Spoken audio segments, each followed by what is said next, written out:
జై శ్రీరామ్ గురువు గారు. అమ్మ జై శ్రీరామ్ తల్లి. సనాతన ధర్మం అంటారు, హైందవ ధర్మం అంటారు. అందులో ముఖ్యంగా మీరు సనాతన ధర్మం గురించి చాలా చక్కగా మాట్లాడుతూ ఉంటారు కాబట్టి సామాన్యులకి అర్థమయ్యే విధంగా ఒక్క మాటలో సనాతన ధర్మం అనేది ఏంటి? సనాతన అంటే ఎప్పుడూ ఉండేది. సనాతన ఎప్పుడు ఏమిటి మన ధర్మం? మన ధర్మం ఏంటంటే if you are a mother be a good mother, perfect mother. If you are a daughter be a good daughter. If you are a wife good wife. ఇప్పుడు మనం చూస్తున్నాం, మొన్న ఒక ఆవిడ ఎక్కడో మెదక్ దగ్గర ఎక్కడో ముగ్గురు పిల్లల్ని చంపేసి వాడు ఎవరితోనో వెళ్ళిపోయింది. ఎందువల్ల? మంచి వైఫ్ కాదు అనకండి, అసలు మంచి కూతురు కాదు అది. మీకు అర్థమైందా? మంచి కూతురు అయింటే మంచి వైఫ్ అవుతుంది, మంచి వైఫ్ అయితే మంచి తల్లి అవుతుంది. అందుకని పెంపకానికి సంబంధించిన విషయాలు మనం బాగా చదువుకో అని చెప్తాం మన పిల్లలతో, కానీ బాగా జీవించని చెప్పట్లే. అందువలన ఇవన్నీ మనం నవ్వడానికి కొన్ని బాగుంటాయి, కానీ బాధాకరం ఏంటంటే దానికి 20 ఏళ్ళు రావు గట్టిగా మమ్మీ అల్లుడు లెట్స్ గిల్లుడు,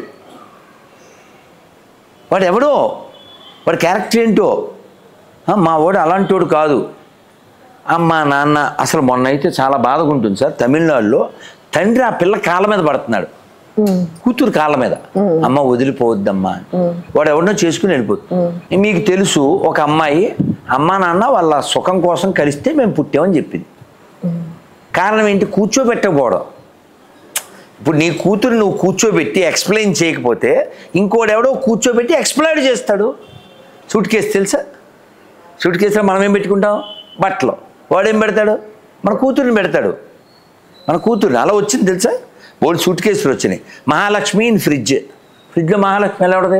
38 భాగాల్లో ఉంటుంది చల్లగా. ఎక్కడో కదా, బెంగళూరులో. సంపాదన వస్తే మంచిదే, సంపాదన కంటే ముందేం రావాలి? సంస్కారం రావాలి. నాకు నీ లెక్క ఏంటి, నేను ఉద్యోగం చేస్తున్నాను అంతే. తర్వాత ఇది ఒంటరి, అక్కడ తగులుతాడు తొంటరే. తర్వాత ప్యాకింగ్, సూట్ కేసు ఫ్రిడ్జ్. శ్రద్ధ తెలుసా మీకు? సైకాలజిస్టు ఎక్కడ? బాంబే. వాడి సైకాలజీ చదవలేకపోయింది. యాప్లో వీడు తోపు అనుకుని వాడితో వెళ్ళిపోయింది. వాడు రేపు ఎల్లుండి అన్నీ అయిపోయిన తర్వాత వాళ్ళ నాన్న అసలు ఈ పిల్ల నుంచి ఫోన్ రావట్లేదని వెతుక్కుని వచ్చాడు. మీ అమ్మాయిని ఎప్పుడో చంపేశాను, 38 మొక్కలు చేసేసి ఢిల్లీలో గల్లీకి ఒక మొక్క వేసాను, ఆ ఫ్రిడ్జ్ కూడా మీ అమ్మాయి డబ్బులతోనే కొన్నా అని చెప్పాడు. చక్కగా వాడుకుని చంపేసి మొక్కలు చేసేసి, అది హ్యుమానిటీ అంటే కదా. వాడు నువ్వు భయ్యా అంటావు, చెప్పు తీసి కొట్టాలా వద్దా నిన్ను? ఎవరికి చెప్తున్నాను ఇదంతా? హిందువులు అనుకునే బొందుగాళ్ళకి. అందుకని హ్యాపీ బక్రీద్ చెప్పేటప్పుడు ఆలోచించి చావండి.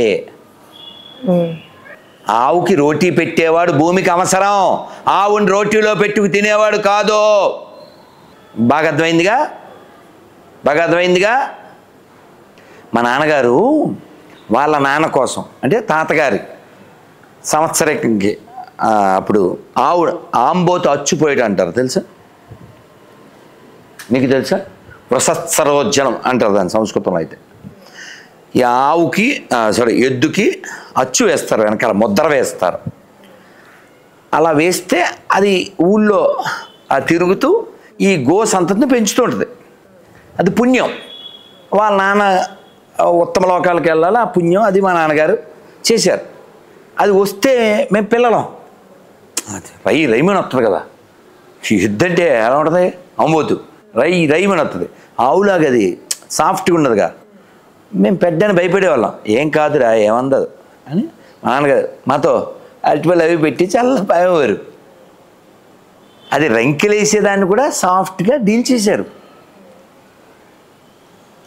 లోకానికి మేలు జరగడం కోసం ఆవు ఉండాలి, ఆవులు పెరగడం కోసం ఆంబోతు ఉండాలి. అది పుణ్యము. వాళ్ళ నాన్నకి ఉత్తమ లోకము, పితృలోకం, అలాంటి కాన్సెప్ట్తో గోసంతతి పెంచడానికి ఒక 8వ తరగతి చదివిన మా నాన్నగారు అంత మంచి పని చేశారు. ఎడ్యుకేటెడే కదా. నువ్వు పెద్ద చదువుతావు, నువ్వు కోసుకు తినేస్తావు, మళ్ళీ పెద్ద ట్విట్టర్లో దాంట్లో ఫోటోలు పెడతావు, సిగ్గులే. నువ్వు ఎలా ఎడ్యుకేట్ అవుతావు? ఇంకో ప్రాణిని పెంచితే నువ్వు ఎడ్యుకేటెడ్వి, ఇంకో ప్రాణం తీస్తే నువ్వు ఎడ్యుకేట్ ఎలా అవుతావు? అందుకే ఒక పాడ్కాస్ట్లో అన్నా, Sharma eating shawarma, this is our కర్మ. ఫైనల్గా గురువు గారు, విలువలతో కూడిన సమాజం తయారవ్వాలంటే ఏం చేయాలంటారు? అమ్మ దగ్గర ఉంది, అమ్మ దగ్గర ఉంది, అమ్మ చేతిలో ఉంది. అమ్మ చెప్తే వింటారు, పిల్లలు చెడ్డోళ్ళు కాదు. ఇప్పుడు మీ పిల్లే కావచ్చు, లేదా వీళ్ళ పిల్లే కావచ్చు, బైక్ మీద వెళ్ళేటప్పుడు గుడి కనబడినా, చర్చి కనబడినా, మసీదు కనబడినా అంటది. చూడండి, వెంటనే నవ్వు వచ్చింది అక్కడ.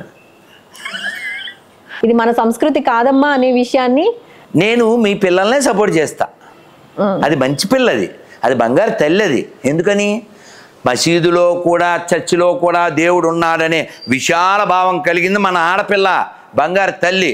కానీ ఆ స్థలాల ప్రమాదం, ఆ మతాల ప్రమాదం, ఆ విధానం ప్రమాదం, అది చెప్పాలి. మన పిల్ల భావన చెడ్డది కాదు, మన పిల్ల చెడ్డది కాదు. మీరు ఇలా మాట్లాడితే గురువు గారు మత విద్వేషాలను రెచ్చగొడుతున్నారు అని మాట్లాడరా? నాకు కొత్త చెప్పులు కొనుక్కున్నాను 6వ జత, ఇంకా 2 జతలు 3 జతలు కొత్త కూడా ఉన్నాయి, పాత కూడా ఉన్నాయి. ఓకే. ఇప్పుడు వాడు బ్లాక్ షర్ట్ వేసుకున్నాడు, ఏం చెప్పాను? Black shirt, నిజమేగా.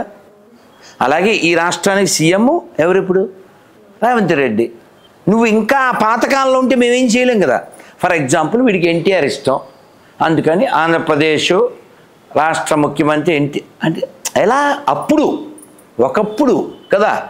అందుకని ప్రాక్టికల్గా మాట్లాడదాం. ఎప్పుడైనా హిందువుల వలన లా అండ్ ఆర్డర్ ప్రాబ్లం వచ్చిందా? వేరే వాళ్ళ వలన వచ్చిందా? ఇదొక్కటి చాలదా? అవునా? చలానా కట్టేటప్పుడు హిందువుల దగ్గర వసూలు చేసినట్టు వాళ్ళ దగ్గర వసూలు చేస్తావా?